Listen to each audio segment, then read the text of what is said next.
Hello, hello, hello, hello. Welcome to my channel. Welcome to my channel. Welcome to Shirley TV. Yes, Shirley TV right here on YouTube. So today I just want to go over this divorce petition. J. Wayne Jenkins petitioner and Jeannie MAI Jenkins, the respondent. So I just want to go over the document. I think it's just, let's say 1 to 6, but I think all the information basically is, I think it's 1 to 5. 1 to 5, it's about 5 pages, but I think the signatures are on page 6. So let me get into this divorce petition filed by Mr. J. Wayne Jenkins. Yes. So in the Superior Court of Fulton County, State of Georgia, Family Division. So this is a divorce petition filed in the Family Division by Mr. J. Wayne. Is it J. Wayne Jenkins? Yeah, J. Wayne Jenkins. So he's filing for divorce from his wife, Jeannie MAI Jenkins. So I never knew her middle name, but I know, we just used to call her, Jeannie Mai. And I always watch her, I always watch her YouTube channel. I like Jeannie. I just, I love Jeannie. She's pretty cool, because I used to watch The Real all the time. So just wanted to follow this divorce petition, this divorce proceeding, so I can see how things turn out, because I am into law as well. So this is a contract. So I am, in my law courses, I do talk about contract, contract law, tort law, civil law, criminal law. So this was right up my alley, because I wanted to, use this as a learning experience. So, and also I did a video on the puppy combs and Cassie Ventura, so I did a video on that lawsuit. So let me get into this divorce petition. It's only 6 pages. So it says complaint for divorce and other relief. So in other words, it's a complaint for divorce and other relief. So in other words, right off the bat, in the beginning, it's telling you what the divorce petition is going to be, talking about. The contents of it. It's telling you that it's a complaint, as well as getting to the bottom of other relief, getting to the bottom of it, so in other words, sometimes when you file for divorce, you have to split up your assets, you have to do this, you have to do that, so complaint for divorce and other relief. It says comes now petitioner J. Wayne Jenkins and brings this complaint for divorce and other relief against Jeannie MAI Jenkins, named as respondent above, and shows to the court of the following. So in other words, comes now petitioner. So I guess Jeannie, not Jeannie, but J. Wayne Jenkins, he came now. He came then, he went then, or whatever. He came and filed a petition. Went to the court, filed a petition for divorce. It says, divorce, and, it brings this complaint for divorce. It's a complaint for divorce and other relief against Jeannie MAI Jenkins, named as respondent above, and shows to the court the following. Petitioner is now and has been a resident of the state of Georgia for 6 months. Next proceeding, the filing of this complaint for divorce and other relief. So the next proceeding, but they didn't give a date. Well, it says petitioner is now and has been a resident in Georgia, or the state of Georgia for 6 months. Oh, okay. So the petitioner has been a resident of Georgia for 6 months. Respondent is a resident of Fulton County, Georgia, and is subject to the jurisdiction of this court. It is anticipated that respondent will acknowledge service of process. If respondent does not acknowledge service, she may be served as provided by law. So in other words, Miss Jeannie Mae Jenkins will have to respond to this complaint for this divorce. So she will have to respond. That's what I said. If the respondent does not acknowledge service, she may be served as provided by law. So she will be served because this is provided by law. Number 3, the parties were married on or about March 27, 2021, and they are currently living in a bona fide state of separation. So bona fide state of separation, I don't understand what that is. A bona fide state of separation, I guess that means that they are, a bona fide state of separation. I didn't look up that term, but I guess it means that they are, fully separated. They're in a bona fide state of separation. They don't have no, it's almost like a brick wall between them. That's what it sounds like to me. A bona fide, bona fide state of separation. So you separated and no contact at all. Bona fide state of separation. We're not calling one another. We're not, walking past each other on the street. We're in a bona fide state of separation. What? So, bona fide, we have no contact at all. I'm not calling her and she's not calling me. And, bona fide state of separation. So it's a complaint for divorce and other relief. So they're looking to the court for other relief, far as child support payments, who's going to get full custody, who's going to get temporary custody, or they're both going to get joint custody, So Mr. Jenkins is looking to the court to make those decisions, visitation rights and all that, those type of things. It says the marriage of the parties is irretrievably broken as provided in, I guess they're talking about it's provided in OCGA, Georgia, I guess. There's no hope for reconciliation. So I mean, to put something like that in a divorce petition, when somebody wants their lawyer to put that in there, it's irretrievably broken as provided, I guess it's provided, and there's no hope for reconciliation.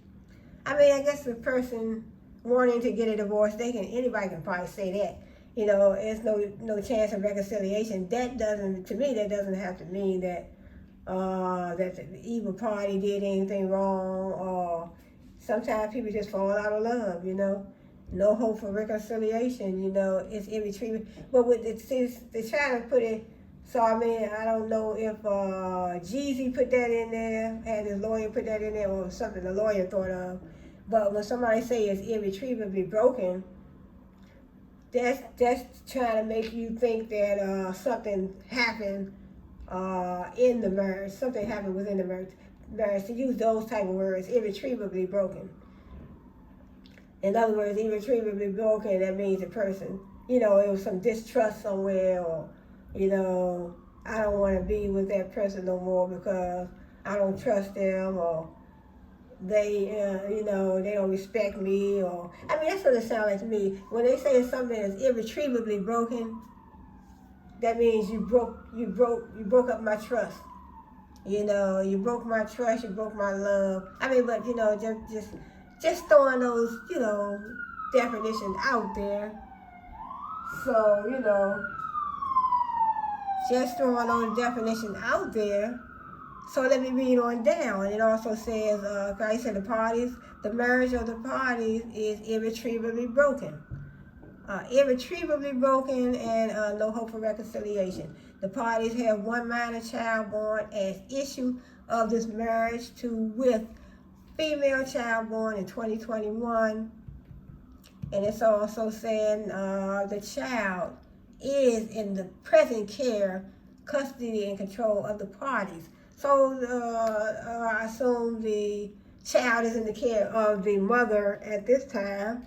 But yeah, so it's in the control of the parties. Petitioner desires that the parties share joint legal custody of the child on a temporary and permanent basis, and that final decision making be established in accordance with the best interests of the child as determined by the court. Petitioner desires that the parties share joint physical custody of the child, and that the specific parenting time schedule be determined by the court, consistent with the best interests of the child. So Mr. JEZZY is looking to the court to, to make the decisions when it pertains to the best interests of the child. See, petitioner desires that the parties share joint physical custody of the child, and that the specific parenting time, so the specific parenting time, he's looking to the court for that, to help with the court. Want the court to help, far as determining the time, visitation time, days, that nature. Let's move on down. Pursuant to the Uniform Child Custody Jurisdiction and Enforcement Act, petitioner shows the following. It says the petitioner shows the child has resided with the parties at 4520 Northside Drive, Northwest Atlanta, Georgia, 30327 since her birth in 2021. Petitioner, so in other words, he's saying that the child has resided with the parties. So in other words, both parties lived at 4520 Northside Drive, Northwest Atlanta, Georgia, since the child's birth, 2021. So in other words, they all resided right there in Atlanta, Georgia. Petitioner has not participated as a party, witness, or in any other way or capacity in any litigation concerning custody of the child named herein pending to date in this or any other state. So this is a complaint for, as you see right here, this is a complaint for divorce and other relief. This is the names. Petitioner, let's go to number C.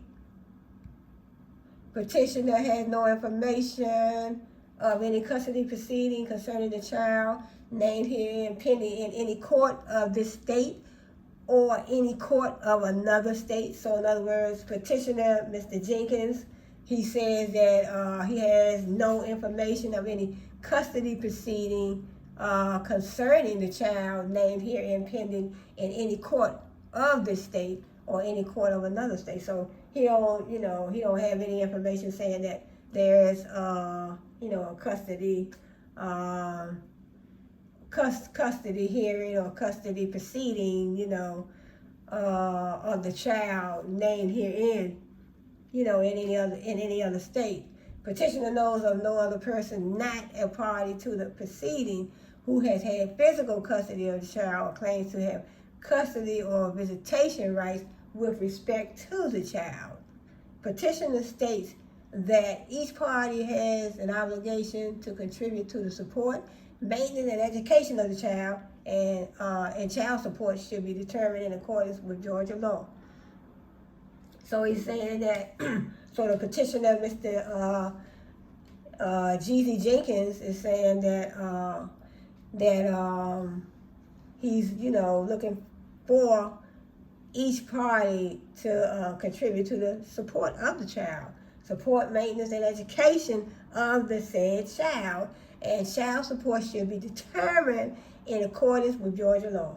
So in other words, Mr.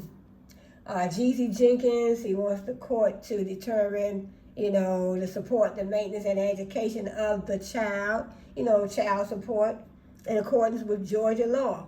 So Mr. Jenkins is wanting everything to be determined by the state of Georgia, the prenuptial agreement, support, maintenance, and education of the child. He wants that determination to be based on Georgia law. So my thing is, I guess if he resides in Georgia, but he just said that both of them, all three of them, matter of fact, was living in Georgia in the same residence. So they all three were living, I guess that was before he filed the divorce petition. The parties entered into a prenuptial agreement dated March 26, 2021, that was duly signed and executed by both petitioner and respondent on March 26, 2021. Yeah, so it was, it was executed by both petitioner and the respondent March 26, 2021. Wait a minute now. It said the parties entered into a prenuptial agreement. Oh, okay, so that's the prenup. That's not the divorce petition. That's the prenup. Because I'm about to say now, they both, no, right, because he didn't file for the divorce in 2021. He filed for the divorce in 2023. But this was, okay, so the prenup. So both parties, it said both parties entered into a prenuptial agreement March 26, 2021. That was 2 years ago. That was duly signed and executed by both petitioner and respondent on March 26, 2021. So in other words, he, I guess he felt that he wanted to cross his T's and dot his I's by having her sign this prenuptial agreement March 26, 2021. It was duly signed and executed by both the petitioner and the respondent. So that was 2 years ago. Hereinafter, the prenuptial agreement, and which resolves all financial issues incident to this divorce. So it don't seem like it necessarily is going to solve all the financial issues. It says hereinafter, the prenuptial agreement, and which resolves all financial issues incident to this divorce. The prenuptial agreement should be enforced, and the terms set forth therein made the final order of this court. There should be a division of the assets and debts between the parties as set forth in and consistent with the prenuptial agreement. So page 3, number 11, petitioner should be awarded his separate non-marital property and all appreciation thereon as set forth in and consistent with the prenuptial agreement. It says petitioner desires a total divorce from respondent upon legal grounds. The petitioner, Mr. JEZZY Jenkins, J. Wayne Jenkins, he is saying he's a petitioner, so he desires a total divorce from respondent upon legal grounds. I mean, you can't have a half divorce, can you? He wants a total divorce. I mean, I assume that you're going. I guess a divorce is a divorce, but he said he want a total divorce. I'm like, he want a total divorce. He's saying the marriage is irretrievably broken with no chance of reconciliation, and he want a total divorce. I'm like, he wants to cut all ties. You want to cut all ties, but you want, get some type of custody of your child. But I don't understand why. I guess you never know. You never know how a person is going to feel from one day to the next. Somebody go to sleep, wake up in the morning, next thing you know, they want a divorce. Go to sleep, wake up, next thing you know, you want to get married. So it happens, It says, wherefore petitioner prays that process issue and respond to be served according to law. So he wanted to be served with this divorce petition. And that a total divorce be granted to both parties. He want a total divorce. I mean, you can't get a half divorce. You have to get a full divorce. I never heard of anybody say I want a total divorce, But look, that a total divorce be granted to both parties. That is a vinculo matrimony upon legal principles. So it's like that, it's like, in other words, to me, in my opinion, Mr. JEZZY, you filed for a divorce. but you're really not saying why you wanted a divorce. You know, in other words, sometimes I guess people fall out of love. People just feel, I mean, because you can read into the wording of this document, this divorce petition. The wording that I get is like, you want a divorce, but you don't want to exactly tell nobody why you want a divorce. So you want a divorce. I mean, you want a divorce. Do you want a divorce because you have somebody else waiting on the side for you, or you want a divorce because you just, tired of the wife?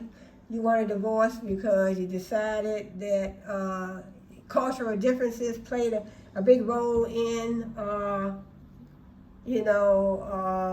how this marriage thing played out with you, how the whole situation played out. It says that, in other words, he said that process issue.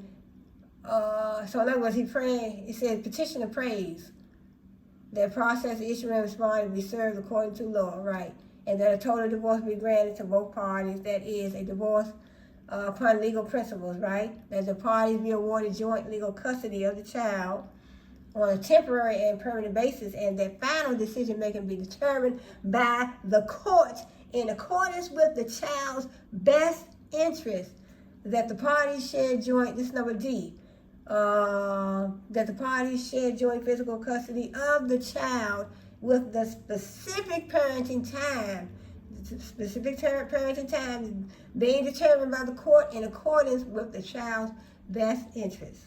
So in other words, he's leaving it up to the court to, he's asking to share joint physical custody of the child with the specific parenting time being determined by the court. And also number E, that child support for the support, maintenance, and education of the child be determined by the court consistent with Georgia law. So everything he wants to be based on Georgia law, because I assume that's where all three of them were living before he filed for this divorce.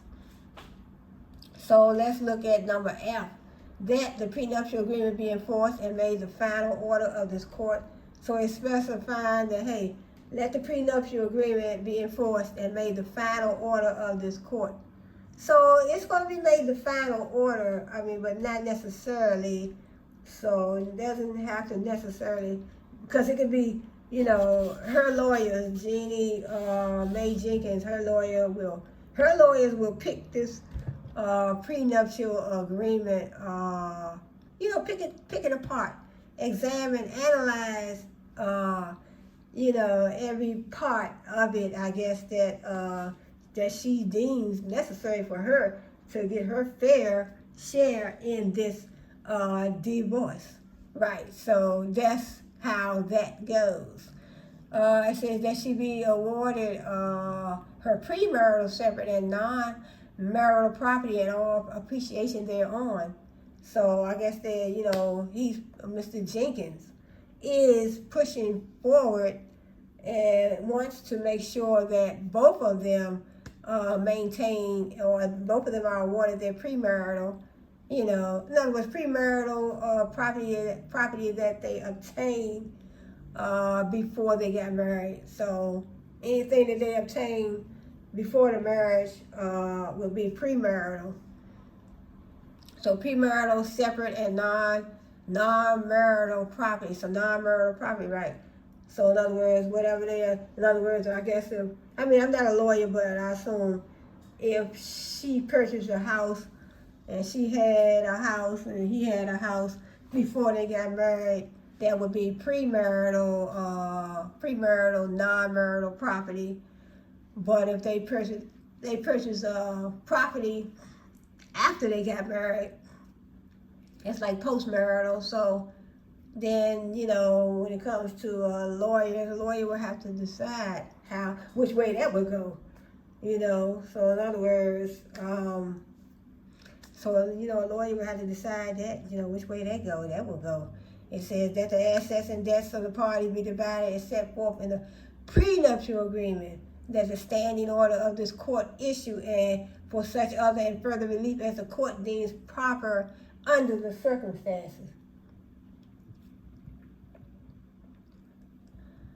So that is it. So it's just, you know, so that's the complaint for divorce and other relief. So I'm seeing, so just to analyze a little bit. So just to analyze, let me see when he, let me see, okay, it did say he filed, looks like to me that he filed, Fulton County Superior Court, he filed, okay, he must have filed, maybe, okay, he must have, I didn't know you can file for a divorce online. Well, I guess, I mean, you know, technology has come a long way, and a lot of times, you know, oh, excuse me, a lot of things are done electronically now, online, you know, I mean, with this artificial intelligence and this blockchain technology, we have this augmented reality, virtual reality, you know, all these different new technology tools that businesses are using. So in other words, he found, you know, making things easier, simpler, and now you can, you know, sometimes you can just do things online. You don't even have to, you know, be present. So I know with this virtual reality, it immerses you in a certain environment where you don't even have to be there. So virtual reality with those headsets, you know, you put those headsets on and you will be immersed in a different environment. It'll feel like you're right in it, but you'll be immersed in it, but you won't be there. But so that's that virtual reality, augmented reality. So I am, you know, taking a couple of courses on those two technology tools at this time, and I am also currently taking two law courses, and I also took a couple law courses when I did obtain my, you know, my bachelor's degree at Strayer University. What? So yeah, so he filed for this divorce 9/14/2023, and so we have to see how things are going to play out, you know. So lawyers on both sides, they will be, you know, working with this divorce petition. So in other words, Mr. JEZZY is asking the court to remedy the situation when it far, you know, when it comes to, you know, visitation, I guess visitation rights and visitation time and dates. Visitation time and date, you know, for the child, for the one child that they have, one daughter that they have together, and also then asking the court to deal with the prenuptial agreement. So in other words, he's looking for the court to honor the prenuptial agreement. But I guess, I assume Jeannie MAI is definitely going to have her lawyer look into the prenuptial agreement and make sure everything is up to par, and, you know, making sure she get a fair share, making sure she's treated fairly when it comes to this divorce. So Mr. Jenkins is asking the court to, you know, determine, you know, the visitation rights, if it's going to be temporary for him, or it's going to be both of them get full custody. So we have to see how things going to play out, how things are going to work out, and also child support. So child support and custody, you know, all in one.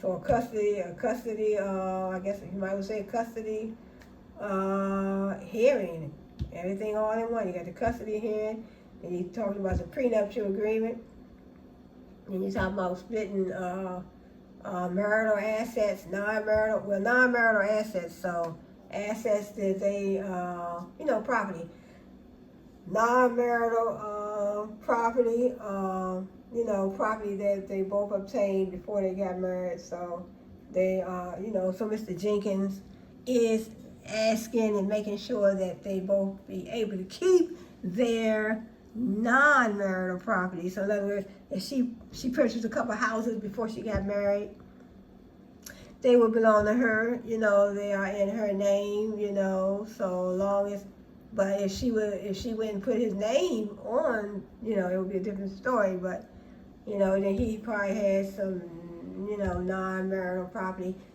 that he obtained before he got married. So it would be his property unless he went and put her name on something. But once you put somebody's name on something, it belongs to them as well. The law, I know over here in the United States, if you have a car and it's in your name, then it's yours. They look at it to be yours, you know. And also, if you go put you can have a co-owner. If you have a car, you have a co-owner. And say, for instance, you have a husband, you have a wife, and both of your names are on that car. So they're going to look at it as though both of you are the owners of that car. So that's how they go. So, you know, but I'm not going to hold this video too long because it's at 30 minutes, almost at 31 minutes. But just wanted to go over this little divorce, not little, but I want to go over this divorce petition. So it's major to them, you know, it's major to them. It's just a short 1 to 6 pages, but I think the sixth page is like for, I think the signatures and the when you have to I think, was it? Let me go back to page. I think, hold up. Okay, the last page is, let me see. Yeah, Notary Public, that's what I wanted to say. So the last page is the Notary Public, so in other words, the last page had to be notarized. So the last page was notarized, giving verification. Personally appeared before the undersigned attesting officer duly authorized by law to administer oath, J. Wayne Jenkins, who after being duly sworn deposes and states that based upon his personal knowledge, the facts stated in the foregoing complaint for divorce and other relief are true and correct to the best of his knowledge and belief. So in other words, this is a complaint for divorce and other relief. So Mr. Jenkins is seeking other relief. So in other words, he wanted to divorce Miss Jeannie. Jeannie come to MAI Jenkins. So he's looking for the divorce. So that's, he's looking for that, and then he want a relief as far as, child custody, child support, child custody, and he want, the prenuptial agreement to be honored. And basically he's wanting everything based on Georgia law, because I guess, since he filed this divorce petition in Atlanta, Georgia. So my thing is, when he's emphasizing,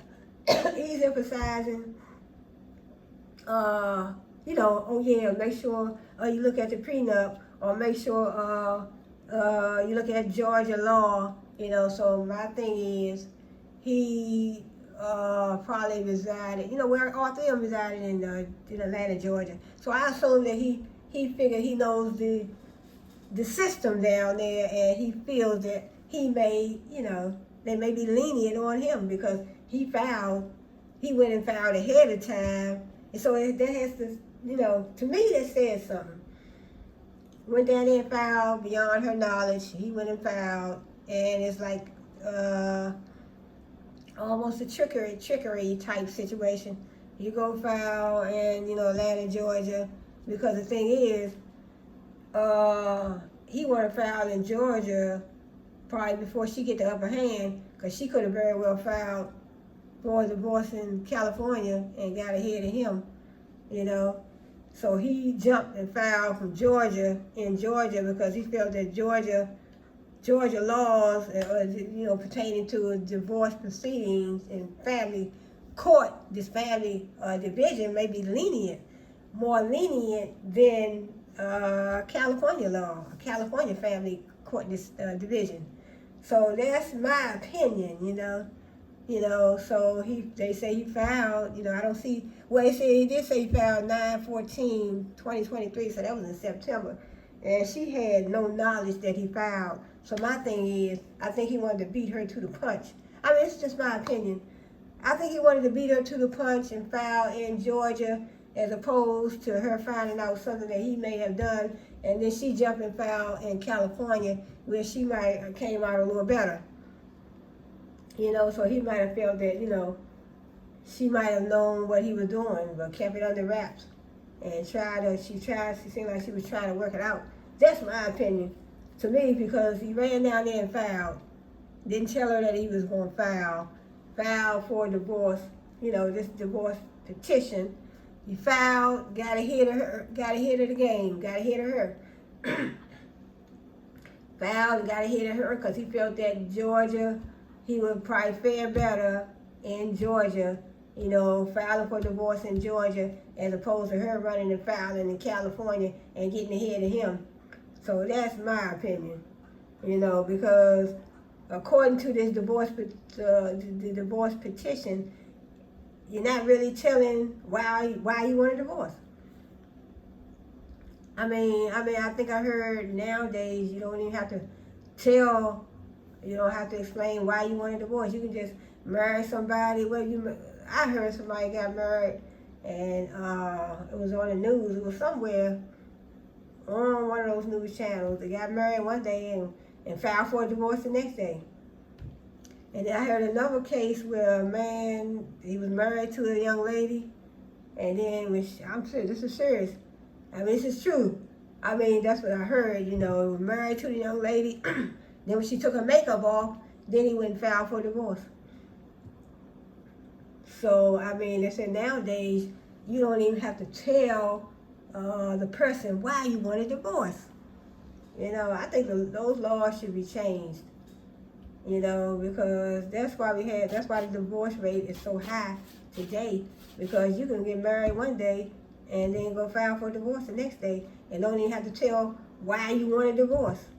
So it's breaking a lot of families up, breaking a lot of hearts, and, but, it is what it is.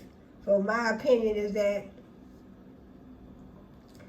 he filed for divorce, wanted to get ahead of her, because my opinion, I think that he may felt that she had something on him, something that he had done outside the marriage.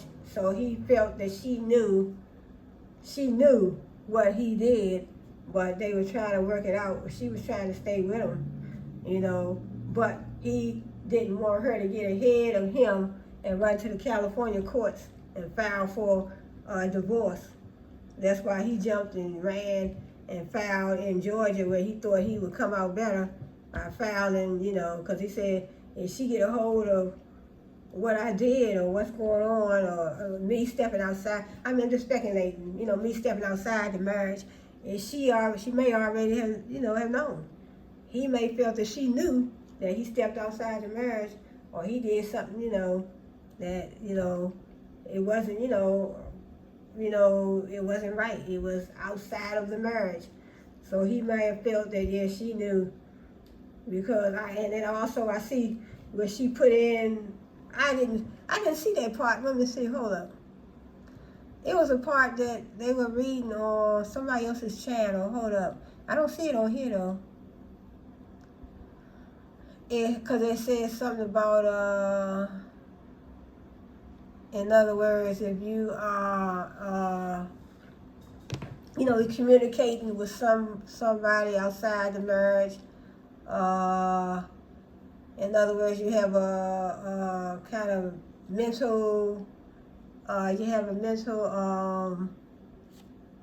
connection or something with somebody, and you communicate with somebody mentally, but it doesn't have to be physical. You could be thinking about stepping outside of the marriage, but you didn't, but you are, you're mentally involved with somebody, communicating with somebody. I saw that somebody was reading it, but I don't see that on this one.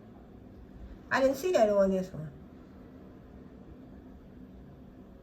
So I don't know where they got, because this right here only stopped at page 6, unless it's another copy. Yeah, I don't see it because I saw what he was, well, I think it was on the lead attorney's channel. Yeah, I don't see it what he was reading on his. I don't see that on here.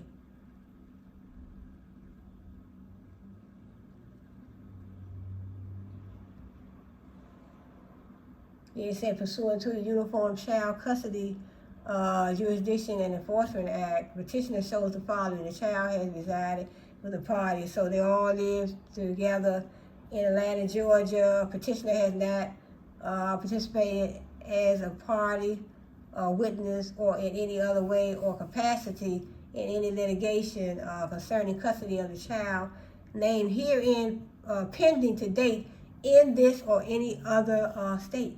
But I'm going to close this video out, so I just wanted to jump in here and just, you know, give my little 2 cents on why, you know, why I think that he went and filed, you know, beyond her knowledge. They on vacation. So they on vacation and she didn't even know that he had already filed for divorce. Imagine you and your husband on vacation and he had already filed for divorce, but you know, you don't have nothing. They just, you know, he just playing it off like everything's okay, you know, having a good time. Cause I think she took him to Vietnam for, I think it was his birthday. I think it was his birthday. Took him to Vietnam, and she had no knowledge that he had already filed for divorce. So I mean, that's very cruel. But, you know, it's my opinion. But, so, like I said, you know, I think that, yeah, he went on vacation and he had already filed for divorce. And she thinking everything was all right. She thinking everything was okay. And he had filed for divorce and they lived it up in Vietnam. And then, but, you know, and my opinion from this, when looking at this divorce petition, it doesn't say why he filed for divorce. The only thing he said is that it's the vows, I guess, are irretrievably broken with no chance of reconciliation. What? Irretrievably broken, no chance of reconciliation. So those words are just put there to mislead you. That's all it is. Because if you say those words, and if the marriage is irretrievably broken with no chance of reconciliation, look like to me you would put other content in this divorce petition to explain those two terms. If it's so much that this marriage was irretrievably broken, no chance of reconciliation, wouldn't you want to put in there why it was irretrievably broken and why there was no chance of reconciliation? Looks like to me, if you use them two big words, looks like to me you would want to say why it's irretrievably broken and why the marriage was no chance of reconciliation. I know I would. If I put those type of words in my divorce petition, I'm going to let you know why, because I'd be so mad. I'd be so mad when I use them words right there. I'm like, irretrievably broken and no chance of reconciliation. Those words sound like somebody was mad about something. It's irretrievably broken. This marriage is irretrievably broken. No chance of reconciliation. That sounds like somebody was mad, real mad about something. So if I'm that mad about something, I'm gonna put that in there too. I'm gonna let you know. You know, so that's what I'm thinking. That since he didn't put that, you know, Mr. Jenkins didn't put, you know, Mr. JEANNIE, JEZZY Jenkins didn't put, why do you think? Why did he think? You know, why do you think that it was irretrievably broken? No chance of reconciliation. If you put that in there, why not tell us why? Why not tell your soon-to-be ex-wife why you think the marriage was irretrievably broken. Why was it irretrievably broken? Why wouldn't you say it? Why wouldn't tell me you was with your wife 2 whole years, and maybe a year or two before you even got married, and you can't even explain why you wanted a divorce. Now see, that's the type of thing, these are the situations that we have come to, with these relationships, with some relationships. You've been with your wife for all them years, and then when it comes down to the end of it, the only thing you can say is irretrievably broken, no chance of reconciliation. But you need to explain that to her. To me, that shows disrespect. That shows disrespect to your soon-to-be ex-wife. Because I figure, because I'd be mad if my husband did some mess like that if I was married. And my husband come up there with some, it's irretrievably broken, no chance of reconciliation. But you're not going to tell me why. Tell me why this marriage is irretrievably broken and no chance of reconciliation. So if you can put them 2 big words up in this divorce petition, why can't you tell me why? And then if that's not all, then you sneak down there and get a divorce without telling me. So everything sounds shady to me. So it seems, a little shady. It's irretrievably broken, no chance of reconciliation, but then you sneak down there and file for a divorce, me not knowing nothing about it. And then we out on vacation. I took you to Vietnam for your birthday, and it just seemed like a lot of shade was thrown to me as far as this, the time that he filed, so one thing about me, I don't be on a male side or a female side. I'm on whatever side is right. And this didn't seem right. The way she was done, this seems like,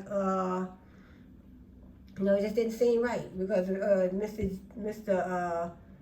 JEZZY, you snuck down there, you filed for a divorce, and you want to try to, get some type of custody of the child. You don't want her to don't want to give her nothing. I mean, you married somebody and then you divorce them. You don't want to see them get $1. I mean, she had to raise a child. It takes a lot to take care of a child, so all you want to say is, I want to make sure that, don't forget about prenup. Don't forget about chapter 11. Don't forget about paragraph 11, paragraph 10. Don't forget paragraph 9. So he definitely has been putting emphasis on these certain paragraphs.